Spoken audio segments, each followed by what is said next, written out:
Thanks for joining me once again. It's Pastor Mark here at Brantford Church of the Nazarene in Brantford, Ontario. We're in our Take a Break with Pastor Mark time, where I'm responding to questions that you either submitted to me through email or private message and doing that. Right now I'm gathered in our worship center, our sanctuary as we call it, in our building. And you'll see behind me there's a swimming pool. You might be wondering what in the world is a swimming pool doing in a sanctuary on a stage. Well, this coming Sunday, we're going to practice what they call believer's baptism by immersion. And I would encourage you that if you live in town here to join us on Sunday when our own Linda O is going to be baptized as a believer in Jesus Christ.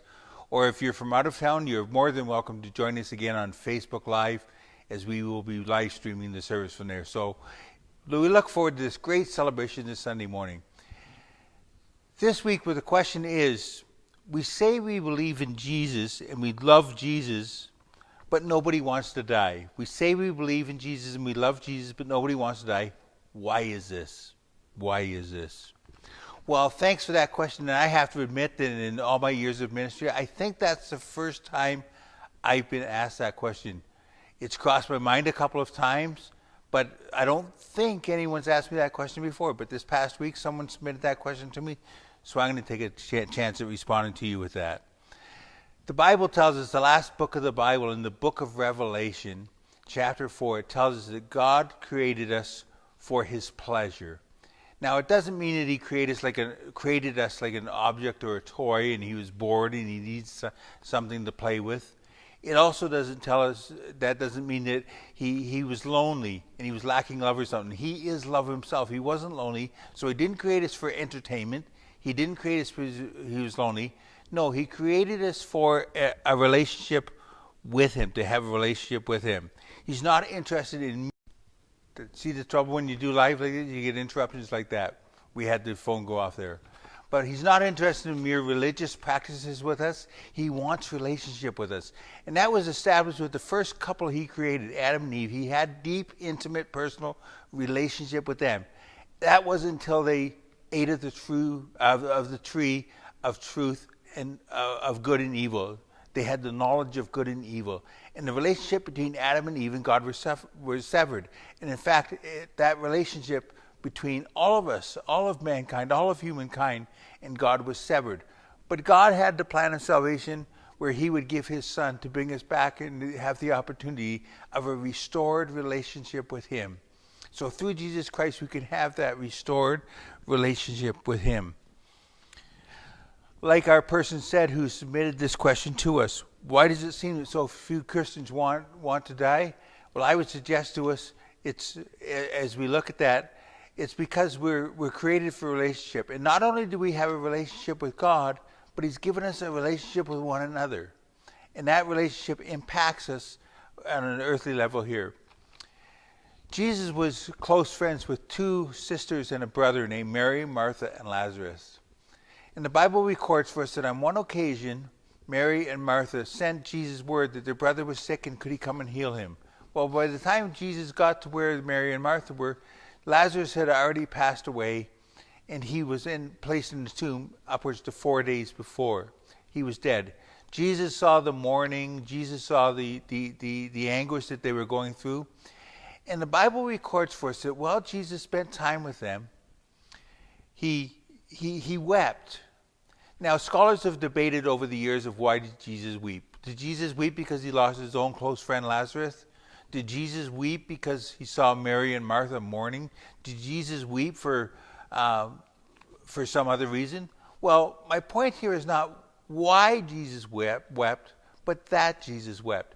That Jesus wept showed that relationships are important. Relationships involve emotions. Relationships involve feelings. And so, though God has created us for his pleasure to have relationship with him, we still have emotions. We still have feelings with one another as well.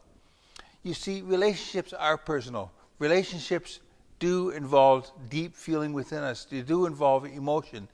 Though we look forward to a relationship with God, we have a relationship with one another. And when our relationships here on earth end, whether it be through death or whether it be through a broken relationship, whatever it is, we mourn that. And so we don't look forward to the ending of those relationships. The Apostle Paul said to be absent from the body is to be present with the Lord. He was talking about these physical bodies we have, and we can be present with the Lord. And he's right with that. We are absent from the body, we're present with the Lord. But we still, in the meantime, have this relationship with one another. We have a relationship with one another that means something to us. And so we need, this is why we don't say we look forward to dying.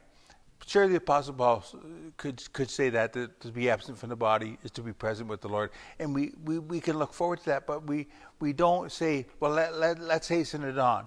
Let's get on with this. We value our relationships that we have now. I recently had a friend pass away of cancer after suffering with cancer. He was diagnosed, he was only 59 years old. He was diagnosed just over a year ago. He went through an operation and some treatment, and they declared him earlier this year, very early in the year, they declared him as cancer-free. And then about 10 weeks before he passed away in July, he was told that the cancer had returned. And in the past year and a half or 2 years, he had been writing a book. And in his book, he said this: the cancer journey has taken me from acceptance to thankfulness, and from thankfulness to joy. From acceptance to thankfulness, and from thankfulness to joy. See, he was joyful in a sense, even though he was dying, he's going to get to meet Jesus.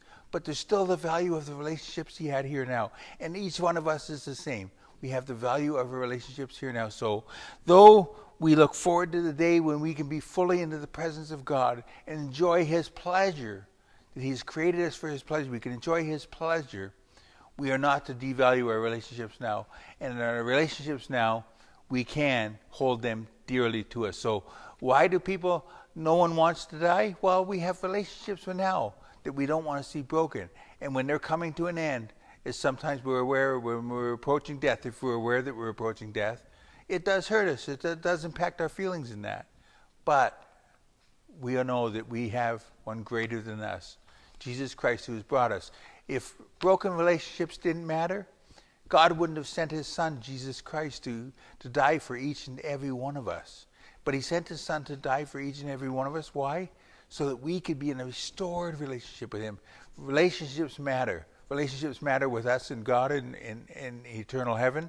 Relationships matter here on earth. So let's not be so quick to dismiss our relationships here on earth. Well, that's our question for this week. If we say we love Jesus, why aren't more people so anxious to die? Why is that so? Well, because of that relationship we have. So thanks for joining me again on Take a Break, and I invite you to return again this coming Sunday, as I said, as we practice believers' baptism behind me using this pool that we have here of believers' baptism by immersion. If you don't know what that is, join us again on Sunday morning, either here at 347 Fairview Drive, Brantford, Ontario, or you can join us online Sunday morning at 10:30. Have a great week, and may the Lord bless you.